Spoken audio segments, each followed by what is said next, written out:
बहू को मिला पहेली वाला बाहर से गरीब, अंदर से अमीर ससुराल। ओफो, इस स्टोर रूम में कितनी धूल है। स्टोर रूम की साफ सफाई के दौरान अनीता को धूल से सनी एक पजल मिलती है। अरे सुडोकू पजल, ये तो कितनी ज्यादा धूल में सनी हुई है। ये मेरे चचेरे भैया की होगी। मैं इसे सॉल्व करने की कोशिश करती हूँ। अनीता पजल सॉल्व करने की कोशिश करने लगती है। ओफो, दाहिने वाला भी नहीं जा रहा, बायां वाला भी नहीं जा रहा है। अब इसे एक जगह कैसे करूं? कैसे होगा ये पजल सॉल्व? जब तेरी पीठ पर एक गरम गरम पलटा पड़ेगा ना, तब पजल सॉल्व होगा। कम बखत करम चली, मैंने तुझे स्टोर रूम की साफ सफाई करने के लिए भेजा था ना। दरवाजे पर खड़ी मीनाक्षी अनीता को घूर कर देखने लगती है और पलटा उठाकर अनीता की पीठ पर मारने लगती है। चाची, चाची छोड़ दो ना। चाची, अभी मैं पूरा स्टोर रूम साफ कर देती हूँ। तेरे गाल पर 7 नंबर का ऐसा छाप बनाऊंगी, जिंदगी भर लोग पहेलियां पूछते रहेंगे कि ये छाप गाल पर कैसे बना कमबख्त। मम्मी पापा के चले जाने के बाद चाची कितने अच्छे से मुझे अपने साथ लेकर आई थी यहाँ, पर 2 दिनों में ही चाची ने मुझे घर का नौकर बना दिया। अनीता रोते हुए पूरा स्टोर रूम साफ करती है। कुछ दिन बीत जाते हैं। एक दिन कृष्णलाल के कमरे में अनीता कृष्णलाल के कपड़े प्रेस कर रही होती है। अरे बेटी, जरा 1 कप अदरक वाली चाय बना कर ले आओ। अरे मेरे चाचा जो हर महीने मुझे मारने के लिए एक नई लेदर बेल्ट खरीद कर लाते हैं, आज शहद जैसी मीठी बातें कैसे कर रहे हैं मुझसे। अनीता रसोई में आकर चाय बनाने लगती है और वहीं में अनीता कृष्णलाल के कपड़े प्रेस कर रही होती है। अरे बेटी, जरा 1 कप अदरक वाली चाय बना कर ले आओ। अरे मेरे चाचा जो हर महीने मुझे मारने के लिए एक नई लेदर बेल्ट खरीद कर लाते हैं, आज शहद जैसी मीठी बातें कैसे कर रहे हैं मुझसे। अनीता रसोई में आकर चाय बनाने लगती है और वहीं दूसरी तरफ कृष्णलाल गरम इस्त्री को जानबूझकर अपनी शर्ट पर रख देता है, जिससे शर्ट जलने लगती है। बहुत दिन हो गए इसे मारा नहीं, क्योंकि कोई बहाना ही नहीं मिल रहा था इसे मारने के लिए, पर आज इसे अपनी नई लेदर बेल्ट से भरपेट मारकर अपना दिन शुभ करूंगा। मीनाक्षी, मीनाक्षी, कहाँ ये कमबख्त करम जली? मेरी शर्ट जला दी इसने, बुलाओ इस मनहूस को। कृष्णलाल की तेज आवाज सुनकर अनीता ऊपर से नीचे तक कांप जाती है और भागकर वापस कमरे में आती है। वहीं मीनाक्षी भी कमरे में आ जाती है। क्या हुआ जी? क्या कर दिया इस मनहूस ने? मीनाक्षी, तो मेरी नई लेदर की बेल्ट लेकर आओ, इसने मेरी शर्ट जला दी, ये देखो। चाचा, मैं तो आपके सामने रसोई में गई थी ना, मैं तो आयरन खड़ा करके गई थी, मुझे नहीं पता कि ये कैसे आपकी शर्ट पर गिर गई। अनीता सफाई देने लगती है। वहीं मीनाक्षी नई लेदर की बेल्ट लाकर कृष्णलाल को देती है और कृष्णलाल अनीता को बेल्ट से मारना शुरू करता है। चाचा, मेरी गलती नहीं। चाचा, मैंने आपकी शर्ट नहीं जलाई। अच्छी क्वालिटी का बेल्ट है, सही कहा था दुकानदार ने, प्योर लेदर है। कृष्णलाल चमड़े की बेल्ट से अनीता को तब तक मारता है जब तक अनीता के कपड़े फटने नहीं लगे। दर्द सहते सहते अनीता बेहोश होकर जमीन पर गिर जाती है। ऐसे ही कुछ दिन बीतते हैं। अनीता अपने मायके में डरी सहमी रहने लगती है। एक दिन कृष्णलाल, मीनाक्षी और अनीता मंदिर आए होते हैं। हम मंदिर अपने बेटे के लिए प्रार्थना करने आए हैं, जो अब्रॉड में पढ़ाई कर रहा है। तू यहीं बाहर खड़ी रहे और हमारी चप्पलों की निगरानी कर। अनीता को चप्पलों की निगरानी पर छोड़कर कृष्णलाल और मीनाक्षी मंदिर में जाकर दर्शन करने लगते हैं। वहीं मंदिर की सीढ़ियों पर फटे पुराने कपड़े पहने प्रीति और अरुण प्रसाद खा रहे होते हैं। अरे वाह, ये तो काफी स्वादिष्ट प्रसाद है। प्रसाद तो बहुत स्वादिष्ट है, पर पंडित जी थोड़ा सा ही देते हैं, थोड़ा और देते तो पेट भर कर खाते ना हम। अरे मैंने तो 2 बार ले लिया, मेरे पास तो बहुत है, पर तुझे नहीं दूंगा। अच्छा चलो, मेरी एक पहेली पूछो, अगर बुझ जाते हो तो मत देना, पर अगर नहीं बूझ पाओगे तो देना पड़ेगा। बोलो, है तुम?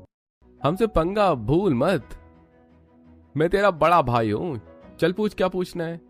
ये दोनों भाई बहन पहेली खेल रही हैं, मैं भी सुनती हूँ, कोशिश करूंगी बूझने की। अच्छा भैया बताओ, एक ड्राइवर गलत दिशा में जा रहा था, पुलिस ने देखा लेकिन रोका नहीं, क्यों? ये क्या बात हुई? ट्रक ड्राइवर अगर गलत दिशा में जाएगा तो पुलिस उसे रोकेगी, तो गलत पहेली पूछ रही है। आता है तो बताओ, वरना प्रसाद इधर लाओ। ट्रक ड्राइवर गलत दिशा में जा रहा था तो पुलिस उसे क्यों नहीं रोक रही? वैसे पुलिस ट्रक ड्राइवर को क्यों रोकेगी? पुलिस तो गाड़ी को रोकेगी ना। हाँ, हो सकता है ट्रक ड्राइवर पैदल ही जा रहा हो। हाँ, क्योंकि ट्रक ड्राइवर पैदल जा रहा था ना, है ना? अरे कौन हो तुम, और तुमने आंसर क्यों दिया? अभी मुझे प्रसाद मिलता भैया से, आंसर इन्होंने दिया है, तुमने नहीं। लाओ प्रसाद दो, जल्दी दो। ठेंगा दूंगा ठेंगा, पहले मुझे पकड़ फिर कुछ मिलेगा। इतना कहकर अरुण मंदिर के आंगन में गोल गोल भागने लगता है और प्रीति अरुण के पीछे पीछे भागने लगती है। ये देखकर अनीता जोर से हंस पड़ती है। तभी कृष्णलाल और मीनाक्षी आते हैं और आते ही प्रीति के सिर पर एक टपली मारते हैं। यहाँ तेरी माँ डांस कर रही है जो तू देखकर हंस रही है। पागल, हमें चप्पल पहना और चल घर। अनीता कृष्णलाल और मीनाक्षी को चप्पल पहनाती है और फिर वो घर आने लगते हैं। पर अनीता का सारा ध्यान अरुण और प्रीति की प्यार भरी नोकझोंक पर ही रहता है। रात हो जाती है। पड़ोस के आंगन में कुछ पड़ोसनें कुर्सी लगाकर बैठी होती हैं और अनीता बालकनी में सो रही होती है। काश मेरी जिंदगी भी उस परिवार की तरह होती जहाँ बड़ा भाई और बहन इतने प्यार से हंसते खेलते पहेलियां बूझते और अपनी जिंदगी जी रहे होते। उनके हालात देखकर लग रहा था कि काफी करीब हैं वो, फिर भी इतने खुश थे। और एक मेरी जिंदगी है, करोड़पति बाप की बेटी हूँ, पर माँ बाप के न होने की वजह से मच्छरों के बीच बालकनी में सोती हूँ। ऐसे ही कुछ दिन बीतते हैं और एक दिन अनीता सिर पर चावल का बोरा और दोनों हाथों में भारी थैले में घर का राशन ला रही होती है। हे भगवान, कितना भारी है ये सामान। चावल ही अकेले 25 किलो का है, ऊपर से मेरे दोनों हाथों में राशन है। ऐसा लग रहा है कि अभी कमर टूट जाएगी और हाथ उखड़ जाएंगे। जैसे तैसे अनीता अपने घर की तरफ बढ़ रही होती है। तभी अनीता के दोनों हाथों में थैले और सिर पर चावल का बोरा देख रास्ते के दो कुत्ते अनीता पर भौंकने लगते हैं। डर से अनीता का सारा सामान गिर जाता है। अनीता कुत्तों से बचने के लिए भागने लगती है। अरे कोई बचाओ मुझे, अरे कुत्तों भागो भागो भागो यहाँ से, शो शो शो भागो। अरे मेरे पास कुछ नहीं है रखा, भागो यहाँ से। कुत्तों से भागते हुए अनीता अपने घर से दूर एक अनजान जगह पर पहुंच जाती है, जहां मिडिल क्लास घरों के बीच एक जर्जर पपड़ी उखड़ी दीवारों वाला टूटी खिड़कियों और दरवाजों वाला घर उसकी नजर में पड़ता है। वो घर अरुण और प्रीति का ही होता है। बड़ी बहू, जोर की भूख लगी है, कुछ खाने को है या नहीं? पापा जी फिलहाल तो खाना नहीं है, पर ये पजल है जो मैंने बनाया है। अरे नीलम, तुम क्यों पजल बनाती हो? तुम्हारे पजल में कुछ दम नहीं रहता है। अच्छा तो तुम चलो ये पजल सॉल्व करो, अगर नहीं कर पाए तो आज घर के सारे गंदे कपड़े तुम धोगे। पतली लकड़ियों और पत्थरों पर लिखे कुछ नंबरों से बना पजल नीरज सॉल्व करने की कोशिश करने लगता है। ये क्या बवाल बना दिया तुमने? मेरा तो सिर चकरा गया है। मुझसे नहीं होगा, तुमने गलत बनाया है। माँ भी, इन दोनों भाइयों की यही आदत है। जब इनसे पजल ये पहली बूझी नहीं जाती तो कहते हैं कि तुमने गलत बनाया है। अरे भैया जल्दी पजल सॉल्व करो या हार मान लो, हमें बहुत जोर से भूख लगी है। अच्छा मैं हार मानता हूँ, तुम ही पजल को सॉल्व करो। अरे ये बहुत आसान है, ये देखो बस 6 को उल्टा करके 9 बना देना और हो गया ना तुम्हारा पजल सॉल्व। कब से नंबर आगे पीछे कर रहे थे। नीलम, तुम अपने प्यारे पति से घर के कपड़े धुलवाओगी? ऐसा मत करो। हाँ ठीक है, अब रो मत, नहीं धुलवाऊंगी तुमसे कपड़े, मैं खुद धुलूंगी। चलिए खाना खाते हैं। दूर खड़ी अनीता परिवार में इतनी परेशानी और गरीबी होते हुए भी सभी को इतना खुश देखकर हैरान हो जाती है। इनका पूरा परिवार इतनी गरीबी में भी कितने प्यार से रहता है। यही वो प्यार है जो मुझे कभी नहीं मिला। काश मैं उनके घर की सदस्य होती। अनीता अपने घर की तरफ बढ़ने लगती है। वहीं रामलाल का पूरा परिवार एक भूल भुलैया पहेली के पास आता है और उसे पार करके एक बड़े आलीशान घर में आ जाता है। सुंदर डाइनिंग टेबल पर पूरा परिवार बैठ जाता है, जहां रोबोट शाही खाना परोसते हैं। पूरा परिवार खाना खाना शुरू करता है। वहीं दूसरी तरफ अनीता के मायके में इस कमबख्त करमचली को 2 घंटे पहले राशन लेने भेजा था। थोड़ा सा राशन ही तो लाना था, उसमें इतनी देर लगा रही है। अरे आने दो, आज फिर बेल्ट से मारूंगा। किसा भैया, किसा बेल्ट से मारने की बात कर रहे हैं आप? मयूरी, तू यहाँ कैसे? किसी को नहीं, किसे बेल्ट से मारूंगा? मैं यहाँ कैसे? ये छोड़िए, पहले ये बताइए कि बड़े भैया की बेटी अनीता कहाँ है? वो तो अपनी सहेलियों के साथ बाहर गई है। तभी अनीता सिर पर चावल का बोरा और राशन का दूसरा सामान लेकर घर पहुंचती है, जहां मयूरी खड़ी होती है। अच्छा, तो ये भेजा है आपने अनीता को अपनी सहेलियों से मिलने? अनीता बेटी, मैंने तुझे सिर्फ राशन की लिस्ट लेने भेजा था, तो राशन लेकर क्यों आ गई?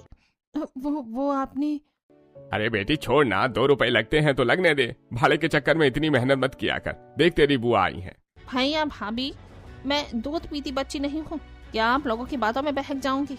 अगर अनीता आप लोगों पर बोझ बन रही है तो इसकी शादी करवा दीजिए और किसी अच्छे ससुराल में इसे भेज दीजिए।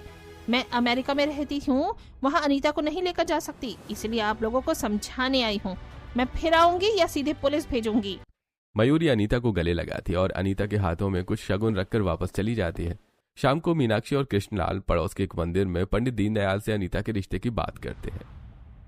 हाँ, एक से एक बड़े घराने का रिश्ता है मेरे पास। आइए बैठकर बात करते हैं। पंडित जी, अमीर घर का रिश्ता नहीं चाहिए। कोई ऐसा घर बताइए जो गरीब हो और बिना दहेज के शादी करने को तैयार हो। गरीब घर? भाई आप अपनी भतीजी को गरीब घर में भेजना चाहती हैं? देखिए पंडित जी, आप रिश्ता बताइए, वो हमारी भतीजी है, हम उसे कहीं भी भेजें। खुद की बेटी होती तब मैं देखता। न चाहते हुए भी दीनदयाल गरीब घरों के रिश्ते कृष्णलाल और मीनाक्षी को दिखाता है। कृष्णलाल और मीनाक्षी अरुण के परिवार का रिश्ता तय कर लेते हैं। ये परिवार बिल्कुल सही है। अनीता जिंदगी भर गरीबी में राशन के डिब्बे झाड़ती रहेगी। दीनदयाल से कहकर कृष्णलाल और मीनाक्षी अगले दिन अरुण और उसके पूरे परिवार को रिश्ते के लिए घर बुलाते हैं। जी, हम इतने गरीब और आप लोग इतने अमीर, आप अपनी भतीजे की शादी हमारे बेटे से क्यों करवाना चाहते हैं? जी, पंडित जी ने दिखाते दिखाते आपके बेटे की फोटो भी हमारी बेटी को दिखाई और आपका बेटा हमारी बेटी को पसंद आ गया। क्यों अनीता बेटी? चाची जी जो कह रही हैं वो झूठ है, पर ना करती हूँ तो चाची मुझे मार मार कर भूत बना देंगी, और वैसे भी मैं इस परिवार की सदस्य बनना चाहती हूँ। अनीता पलके झपकाकर हाँ कह देती है। दूसरी तरफ अरुण भी अनीता को पहली नजर में ही पसंद कर लेता है। अरे लड़की के चेहरे का डर देखकर समझ में आता है कि चाचा चाची के घर में लड़की कैसे रहती होगी, लेकिन शादी के कुछ दिनों बाद ही लड़की के चाचा चाची को अच्छा सबक मिलेगा। हम रिश्ता तय कर देते हैं। हमारे परिवार के लिए ऐसी ही समझदार और संस्कारी लड़की की जरूरत है। दोनों परिवार रिश्ता तय करते हैं। शादी की तारीख निकलती है और मंदिर में अरुण और अनीता की शादी होती है और अनीता अपने टूटे फूटे छोटे से ससुराल के दरवाजे पर पहुंचती है, जहां दरवाजे और घर के बाहर कुछ पड़ोसनें अनीता के स्वागत में खड़ी होती हैं। आइए देवरानी जी, आपके चाचा चाची ने बड़े अच्छे घर में आपकी शादी करवाई है। फुल फैसिलिटी वाला घर है। फैसिलिटी? मैं कुछ समझी नहीं। अरे कितनी अच्छी फैसिलिटी है। दरवाजे टूटे हुए हैं, खोलने बंद करने का झंझट ही नहीं है। सीधे जमीन पर सोना है, ग्राउंड टू अर्थ, नेचर के नजदीक, हेल्दी बॉडी। इतने अच्छे चाचा चाची नसीब वालों को ही मिलते हैं। भगवान ऐसे चाचा चाची किसी को ना दे। नसीब वाले चाचा चाची फिर भी किसी को न दे। मैं कुछ समझी नहीं। फटी धोती का रुमाल बना लेंगे, इस हद तक गरीब है इनके परिवार में ये लोग। पर ये पहेलियों में बात करने की आदत नहीं जाएगी इनकी। सीधा सीधा ताना मार रहे हैं। अरे ये गरीब कौन कम, हाँ अमीर घर की लड़की बहू बना कर लाए हैं। सोचा होगा दहेज में बहुत कुछ मिलेगा, पर चाचा चाची ने तो इन्हें भी ठेंगा दिखा दिया। अनीता तुम उदास मत हो। अगर हमें दहेज ही चाहिए होता तो मैं तुमसे शादी ही नहीं करता। तुम्हारे ससुराल को सिर्फ अपनी बहू का साथ चाहिए। अनीता गृह प्रवेश करती और शादी के जोड़े में जमीन पर फटी चटाई पर पूरे परिवार के साथ सो जाती है। ऐसी रात बीतती है। अगले दिन अनीता शादी के जोड़े में उठती है। उठ गई बहू, अब जल्दी तैयार हो जा, फिर तेरी पहली रसोई की रस्म कराएंगे। जी मम्मी जी, बाथरूम कहाँ है? एक ऐसा कमरा जहाँ सबका नंबर आता है पर किसी का नाम नहीं लिखा जाता। जो जल्दी पहुंचे वही जीत जाए, देर करे तो लाइन में रह जाए। क्या? मैं कुछ समझी नहीं। ये कैसी पहेलियों में उलझी हुई बात है? पहेलियों में उलझी बात को सुलझाने में ही तो मजा आता है, और हर गरीब परिवार वहीं जाता है। भाभी इतनी जल्दी समझिएगा उतना ही अच्छा होगा। जितनी देर कीजिएगा उतनी देर और होगी। जल्दी पूछिए। ये कैसी पहेली है? नाम नहीं लिखी जाती है। जो पहले जाए वो पहले, जो देर से जाए वो देर में। मैंने तो बाथरूम के बारे में पूछा था। ये लाइन, देर, जल्दी, शौचालय। आप लोग कहीं सामूहिक शौचालय की बात तो नहीं कर रहे हैं? अरे वाह बहू, तूने तो 1 मिनट नहीं लगाया पहेली बूझने में। यानी मेरे ससुराल में शौचालय नहीं है तो फिर मैं नहाने कहाँ जाऊंगी? कपड़े कैसे बदलूंगी? ना महल बड़ा ना कोठी विशाल, फिर भी रहता खुशहाल परिवार। जब आंगन सूना हो जाए तब नई दुल्हन अपना रंग बदल पाए। अब इसका क्या मतलब हुआ? अरे देवरानी जी आराम से सोचिएगा। पहले चलकर फ्रेश हो जाते हैं वरना लंबी लाइन लग जाएगी। शारदा अपनी दोनों बहुओं और प्रीति को लेकर सामूहिक शौचालय की तरफ चली जाती है और कुछ ही देर में सभी वहां से वापस लौट रही होती हैं। वहीं पड़ोसनों की नजर अनीता का इंतजार कर रही होती है। मम्मी जी, मैं आपकी दूसरी पहेली बूझ गई हूँ। आंगन सूना हो जाए फिर नई दुल्हन रंग बदल पाए। इसका मतलब जब घर खाली हो जाएगा तब मैं नहाकर कपड़े बदल लूंगी। यानी सभी घर से बाहर निकल जाएंगे और मैं घर में ही नहाकर कपड़े बदल लूंगी। बिल्कुल सही बहू, यही रीत है तेरे गरीब ससुराल की। और तेरे ससुराल वाले इतने बड़े बेशर्म हैं कि अपनी ये बेशर्मी भी पहेलियों में बताते हैं। बहू ये बेशर्मी नहीं, हमारी मजबूरी है। छोटा सा घर है हम गरीब परिवार का, ऐसे में हम कहाँ बाथरूम बनाएं, इसलिए हमें मजबूरी में ऐसा करना पड़ता है। मम्मी जी मैं अब समझ रही हूँ, मुझे इसमें कोई परेशानी नहीं, क्योंकि अब से ये मेरा ही ससुराल, मेरा संसार है। अनीता का जवाब सुनकर पड़ोसनों के मुंह पर ताला लग जाता है। वहीं अनीता के ससुराल वाले घर के बाहर निकल जाते हैं और अनीता घर में नहाकर अपनी जेठानी की एक पुरानी साड़ी पहनती है, क्योंकि कृष्णलाल और मीनाक्षी ने अनीता को विदाई में 2 जोड़ी साड़ी तक नहीं दी थी। इसी तरह घर के सभी सदस्य तैयार होते हैं और फिर अरे अब तो सभी तैयार हो गए हैं। अनीता अब तुम जल्दी से अपनी पहली रसोई बनाओ, बहुत भूख लगी है। हाँ, पर पहले ये तो बताइए कि मैं अपनी पहली रसोई में क्या बनाऊं? अरे बहू, गोल गोल गली रस से भरी, मुंह में जाते ही मचती खलबली। जल्दी पूछो और बनाओ। उफ, पहली रसोई में पहेली? ससुराल के पहले ही दिन मैं इतनी पहेलियां बूझी हूँ कि समझ ही नहीं आ रहा मेरी पहली रसोई पहला दिन है या पहेली दिन है। अरे क्या इतनी पहेली पहेली कर दी कि मैं पहेली ही भूल गया। अब जल्दी से पहेली बूझो और पहली रसोई बनाओ। रस से भरी, गोल गोल गली, अरे ये तो बहुत आसान है। जलेबी। हाँ, जलेबी गोल गोल होती है, रस से भरी होती है। अरे बहू, जब समझ गई तो जल्दी बनाओ, क्यों बच्चे के मन को तड़पा रही हो? अब बच्चा कहाँ है यहाँ? देवरानी जी, आदमी का मन 55 के बाद बचपन का हो जाता है और ससुर जी तो 60 साल के हैं, इसलिए ससुर जी का मन 5 साल के बच्चे जैसा है। ये सुनते ही अनीता जोर से हंस पड़ती है और फिर अनीता अपने घर की छोटी सी रसोई में आती है और चूल्हा जलाकर जलेबी बनाने का सामान निकालती है, जहाँ सिर्फ एक मुट्ठी मैदा, थोड़ी सी चीनी होती है। रसोई में तो सिर्फ मुट्ठी भर मैदा और थोड़ा सा ही चीनी है। इतनी से अगर जलेबी बनाऊंगी तो सभी के हाथ में सिर्फ एक एक जलेबी आएगी। बहू, पहली रसोई में मीठा बनाना शगुन होता है और हमने बस शगुन के लिए ही जलेबी का सामान खरीदा है। इससे ज्यादा पैसे नहीं थे हमारे पास, इसलिए इतनी की ही जलेबी बनाओ। अनीता बड़े प्यार से अपने गरीब ससुराल वालों के लिए जलेबी बनाती है और पूरा परिवार जलेबी खाता है। ऐसे ही आज का दिन बीतता है और अगले दिन पूरा परिवार हमेशा की तरह नहा धोकर तैयार होकर नाश्ता करता है। नाश्ते के बाद सभी दीवार पर टेक लगाकर लेटे होते हैं। पापा जी, जेठ जी, अरुण जी, कल भी आप में से कोई काम पर नहीं गया था और आज भी आप लोग काम पर नहीं जा रहे। आप लोग कोई काम करते भी नहीं है क्या? अरे अनीता, काम नहीं करेंगे तो पेट कैसे चलेगा? हम तो खाना खाकर थोड़ी देर लेटे थे, जा रहे हैं हम काम पर। बहू, इधर तो बाहर नल से एक घड़ा पानी लेती आ। अनीता मिट्टी का घड़ा लेकर घर से बाहर निकलती है, लेकिन अनीता को कहीं भी सरकारी नल नहीं दिखता। अनीता घर वापस आ जाती है। घर वापस आने पर अनीता देखती है कि रामलाल, नीरज और अरुण गायब होते हैं। बहू, तो बिना पानी लिए वापस क्यों आ गई? मम्मी जी, आपने तो बताया ही नहीं कि नल कहाँ है। बाहर तो कहीं नल नहीं है। और ये पापा जी, अरुण और जेठ जी कहाँ गए? अरे बहू, तूने ही तो उन्हें याद दिलाया था कि काम पर जाना है, तो वो काम पर चले गए। क्या? मैं 2 मिनट को बाहर गई और वो काम पर चले गए? अरे भाभी, तुम इतना सीरियस क्यों हो रही हो? आओ, मैंने एक नया पजल बनाया है, जरा इस पजल को सॉल्व करो। अनीता प्रीति के बनाए भूल भुलैया पजल को सॉल्व करने बैठ जाती है। भाभी, ये देखो, ये डॉग है और इस तरफ हड्डी रखी हुई है। अब इस डॉग को इस हड्डी को खाना है। इधर से तो जाएगा तो रास्ता बंद है, इधर भी रास्ता बंद है। हाँ, ऐसे जा सकता है, पर फिर यहाँ रास्ता बंद है। देवरानी जी, आप आराम से पजल सॉल्व कीजिए, मैं और मम्मी जी पानी लेकर आते हैं। अनीता को पजल सॉल्व करता छोड़कर शारदा और नीलम सब्जी मंडी चली जाती हैं, जहाँ ढेर सारी सब्जियां खरीदकर थोड़ी देर में घर लौटती हैं। ये देखिए, मैंने सॉल्व कर लिया। ये डॉग ऐसे, फिर ऐसे और फिर ऐसे जाएगा और इसे हड्डी मिल जाएगी। अरे वाह भाभी, क्या समय पर आपने पजल सॉल्व किया है। वो देखिए, मम्मी और भाभी भी आ गई। ये क्या, आप लोगों ने इतनी सारी सब्जियां खरीदी हैं? और ये टमाटर तो 80 रुपए किलो होंगे ना? और मशरूम तो शायद 120 रुपए या 130 रुपए किलो है। इतनी महंगी सब्जियां हमारे गरीब ससुराल में बनती हैं। अरे बहू, हमने तो सिर्फ 2 टमाटर और 4 आलू खरीदे थे। वहाँ एक अमीर बुजुर्ग औरत थी, उसकी सब्जी खरीदने के बाद उसे उसके बेटे का फोन आया कि शाम को ही अमेरिका निकलना है, तो उस औरत ने सारी सब्जियां हम गरीबों को दे दी। भगवान भला करे उस परिवार का।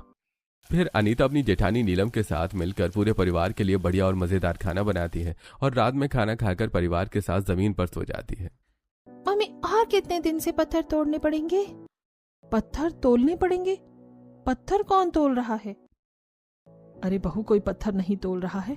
और प्रीति, बस कुछ और दिन, फिर हमें ये पत्थर नहीं तोलने पड़ेंगे। मम्मी जी, आप 2 तरह की बातें क्यों कर रही हैं? मम्मी जी, आप पहेलियों वाली बातें क्यों कर रही हैं? बताइए, कौन सा पत्थर तोल रहा है? अरे बहू, कोई पत्थर नहीं तोल रहा है, ये तुम्हारे लिए एक पहेली है। अगर तुम बूझ सको तो बूझ पाओ, वरना वक्त आने पर हम तुम्हें खुद बता देंगे। अनीता रात भर अपनी नंद की बोली हुई बात को सुलझाने की कोशिश करती रही, पर नाकामयाब रहती है। ऐसे कुछ दिन बीत जाते हैं और हर एक दोपहर शारदा बिना किसी से कुछ बोले अपने घर से निकलती है। ये मम्मी जी बिना कुछ बताए कहाँ चली गई, देखना पड़ेगा। अनीता शारदा का पीछा करते हुए एक बड़े से बगीचे के दरवाजे पर पहुंचती है। मम्मी जी आप इस बगीचे के पास क्यों आई हैं? इस बगीचे में सब्जियां उगती हैं क्या? अरे बहू, तो यहाँ कैसे आ गई? और यहाँ कोई सब्जियां नहीं उगती हैं, जा यहाँ से। मम्मी जी आप अंदर जा रही थी और मुझे भगा रही हैं आप। मुझे भी जाना है। बहू अभी तू यहाँ जाने के लिए तैयार नहीं है।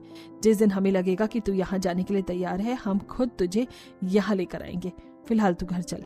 शारदा अपनी बातों में उलझाकर अनीता को घर लेकर आती है। अनीता के इशारा करते ही नीलम बहुत सारी पजल लाकर अनीता के सामने रख देती है। दीदी इतनी सारी पजल्स, हमारे गरीब परिवार में इतनी सारी पजल क्या कर रही हैं? देवरानी जी, सारा दिन हम गरीबों को करना ही क्या रहता है? हमारे पति काम पर चले जाते हैं, उनके जाने के बाद करना ही क्या रहता है? इसलिए बैठकर ये पजल सॉल्व करते हैं। आप भी बैठकर इन पजल को सॉल्व कीजिए। अनीता नीलम के साथ पजल सॉल्व करने लगती है। छोटी भाभी फिर हार गई क्या? छोटी भाभी ठीक से खेलिए। पहले आप लोग बहुत आसान पहेलियां और पजल दिया करते थे और अब बहुत मुश्किल पजल देते हैं। मुझे समझ ही नहीं आता कि मैं कैसे जीतूं। देवरानी जी, हड़बड़ी में बिना हिंट समझे यहाँ वहाँ कुछ भी करने से पजल सॉल्व नहीं होती है। पहले पूरे ध्यान से पजल को देखिए कि इस कदम से क्या होगा, कौन सा कदम कहाँ तक जाएगा। ये सब समझने के बाद ही पजल में एक कदम उठाना चाहिए। अब ध्यान से खेलिए। अनीता अपने गरीब परिवार में पजल्स खेलते हुए सबसे घुल मिल जाती है। कभी अपनी नंद तो कभी अपने जेठ और ससुर के साथ भी पजल्स खेला करती। ऐसे ही एक दिन देखा जेठानी जी, जीत गई ना मैं। अब मैं सीख गई हूँ कि ये पजल सॉल्व करना अब नहीं जीतेगा कोई आप में से मुझसे, ठीक है? अच्छा तो ये चलो बताओ कि ऐसी कौन सी जगह है जहाँ आज से पहले कल आता है? डिक्शनरी में पहले कल आता है, फिर टुडे आता है। वाह बहू, तू तो बड़ी तेज तर्रार हो गई है। अब कल तुझे एक भूल भुलैया पहेली पार करनी है। अगले दिन शारदा अनीता को अपने घर से कुछ दूर एक बोटेनिकल गार्डन की भूल भुलैया में लेकर आती है। बहू हम दूसरी तरफ जाकर तेरा इंतजार करते हैं, तू जल्दी से भूल भुलैया पार करके वहाँ आ। मम्मी जी मुझे वहाँ जाना है जहाँ जाने से आपने मुझे रोका है। बहू पहली सीढ़ी चढ़े बिना दूसरी सीढ़ी नहीं चढ़ते हैं, पहले इसे पार करो। इतना कहकर पूरा गरीब परिवार भूल भुलैया की दूसरी तरफ जाकर खड़ा हो जाता है और अनीता भूल भुलैया में घूमते घूमते आधे घंटे में अपने परिवार के पास पहुंच जाती है। मैंने पार कर लिया। माँ, अब लगता है हमारी अनीता हमारे खास राज वाली पहेली को पार करने के लिए तैयार है। अब ये मत कहिएगा कि कल लेकर चलेंगे, मुझे अभी जाना है।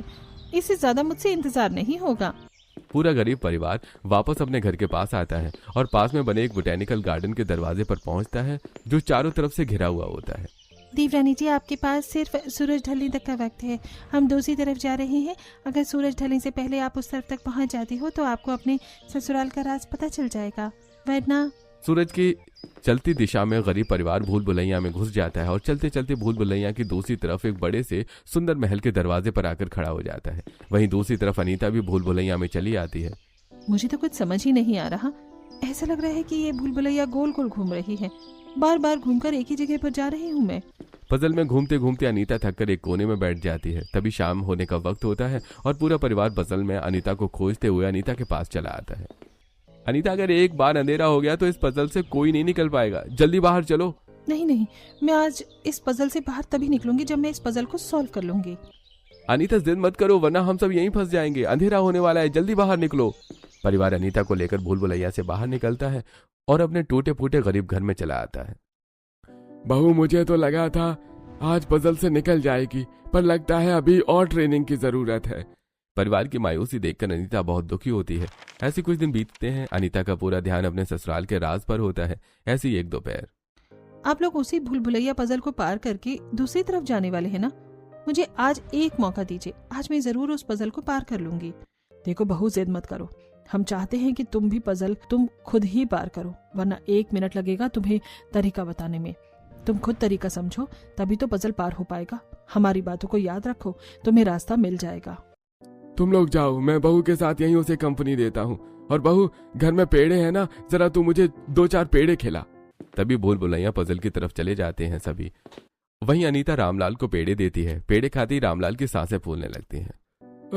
अरे बहू, पापा जी, आपकी सांस क्यों फूलने लगी?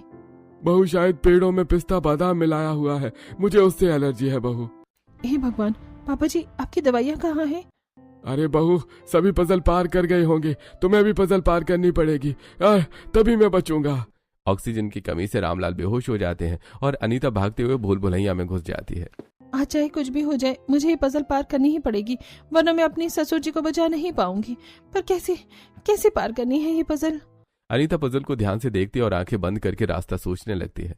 मम्मी जी ने कहा था कि हमारी बातों को याद करके रास्ता मिल जाएगा, दिन में ही ये पजल सॉल्व होगी। क्यों, क्या है ये दिन में? रोशनी।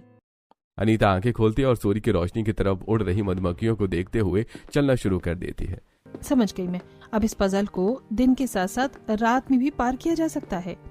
पजल सूरज की दिशा में घूमती रहती है और सूरज की दिशा में चलते हुए अनीता पजल पार कर लेती है और सीधा अपने आलीशान ससुराल में पहुंच जाती है, जहां रोबोट नौकर चाकर काम कर रहे होते हैं और महंगी मूर्तियों और चीजों से घर सजा होता है। पूरा परिवार हॉल में महंगे कपड़े और गहने पहनकर बैठा होता है। बहू तू यहाँ, तूने हमारी भूल भुलैया पजल पार कर लिया। ये देख, ये है तेरे ससुराल का राज। मम्मी जी जल्दी आप लोग गरीब ससुराल चलिए, पापा जी की सांस फूल रही है। क्या?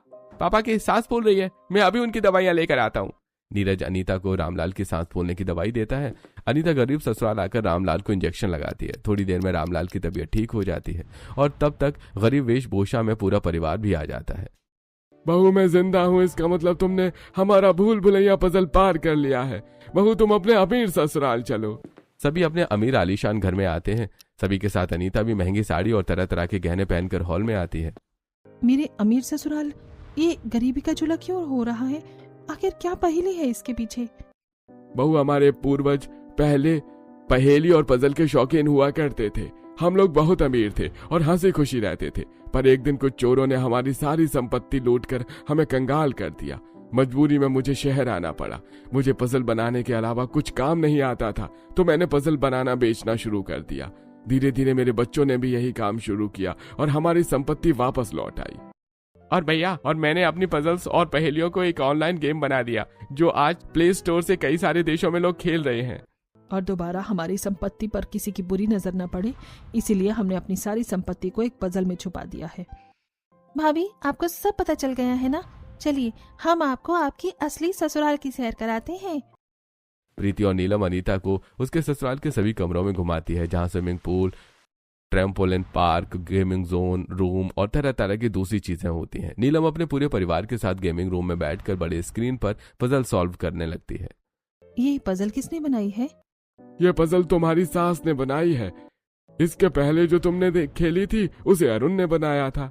ऐसी एक दिन अमीर वेशभूषा में अनीता अपनी सास, नंद और जेठानी के साथ एक मॉल में आई होती है, जहां मीनाक्षी और कृष्णलाल भी आए होते हैं। अरे तो इतने महंगे कपड़ों और गहनों में क्या है ये सब? भाई साहब आपको तो खुश होना चाहिए कि आपके भतीजे के पास इतना सब कुछ है। आप हैरान हो रहे हैं। हाँ, पर ये सब आया कैसे? आपकी भतीजे के पैर बहुत शुभ हैं। हमारे बेटे की लॉटरी लग गई, उसका बिजनेस चल पड़ा। अब आपकी बेटी को कोई कमी नहीं होती है। अच्छा ठीक है, अब हम चलते हैं। ठीक है। सारी सच्चाई से अनजान अनीता को खुशहाल जिंदगी जीता देख कृष्णलाल और मीनाक्षी का कलेजा जल जाता है। ऐसी एक दोपहर गरीब घर में। माँ, अनीता ने जो नया पजल बनाया है ना, उसे भी मैं प्ले स्टोर पर डालना चाहता हूँ। उसके लिए कुछ पैसे लगेंगे। ठीक है, मैं अभी हमारे अमीर घर से पैसे लेकर आती हूँ। शारदा अपने घर से निकलती है और पजल में चली जाती है। उसी वक्त पूरे आसमान में अंधेरा छा जाता है और तेज बारिश शुरू हो जाती है। हे भगवान, यहाँ तो अंधेरा हो गया। अब बिना सूरज की रोशनी के मैं इस घूमते हुए पजल से कैसे निकलूंगी? ओह नो, अब जब तक बारिश बंद नहीं होती मम्मी उस पजल से नहीं निकल पाएंगी। हे भगवान, जल्दी बारिश बंद कर दो। पूरा परिवार दरवाजे पर बैठा बारिश बंद होने का इंतजार करने लगता है। 2 घंटे बाद बारिश बंद होती है। तब तक शाम हो जाती है और सूरज डूब चुका होता है। भैया, सूरज डूब चुका है और मम्मी के निकलते ही थोड़ी देर में अंधेरा हो गया था। इसका मतलब मम्मी अभी भी भूल भुलैया में ही फंसी हुई हैं। और रात तक फंसी रहेगी, क्योंकि बिना सूरज की रोशनी के वो बाहर ही नहीं निकल सकती। उस पजल से कोई बाहर ही नहीं निकल सकता। नहीं, मैं अपनी सास को सारी रात भूल भुलैया में नहीं रहने दे सकती। मैं जा रही हूँ उन्हें निकाल कर लाने। इतना कहकर अनीता तुरंत घर से निकलती है। पीछे पूरा परिवार अनीता को रोकते हुए निकलता है और अनीता बिना किसी की बात सुने भूल भुलैया पजल में घुस जाती है। मम्मी जी कहाँ हैं आप? मुझे आवाज दीजिए, मैं आ रही हूँ आपको बचाने।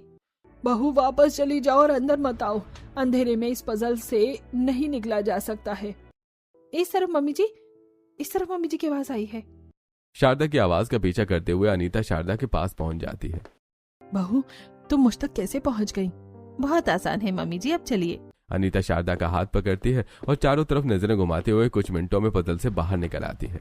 अंधेरे में अनीता को शारदा के साथ वापस आता देख पूरा परिवार हैरान हो जाता है। फिर अनीता सभी को अंधेरे में ही पजल पार कराकर अमीर घर लाती है, जहां रामलाल और शारदा एक स्टेज पर अनीता को लेकर आते हैं। अनीता, तुमने अंधेरे में हमारे पजल को पार कर लिया, पर ऐसा कैसे हो सकता है? हम में से कोई भी इस पजल को अंधेरे में नहीं पार कर सकता है। आप लोगों ने ही सिखाया है, अगर पजल गलत भी बना हो तभी उसे सॉल्व किया जा सकता है, और ये पजल तो मैंने कितनी बार सॉल्व किया है। बहू ये क्वीन ऑफ पजल का क्राउन है और तूने हमारे सबसे मास्टर पजल की ट्रिक को ट्रैक किया है। आज से तू हमारी क्वीन ऑफ पजल। आप लोग घबराइए मत, आप लोगों का पजल बहुत स्ट्रांग है। कोई दूसरा इस पजल को तब तक रात में क्रैक नहीं कर सकता जब तक वो मेरी पहेली को बूझ नहीं जाता। ना मैं रात हूँ, ना मैं दिन हूँ, ना मैं दिशा हूँ, ना मैं ज्ञान हूँ। अनीता अपने पजल पहली वाले गरीब ससुराल की क्वीन ऑफ पजल बनती है और अब अनीता का पूरा ससुराल अनीता के दिए पहेली को बूझने की कोशिश में है और अनीता अपने ससुराल के साथ हंसी खुशी पहेलियां बूझती खेलती अपना जीवन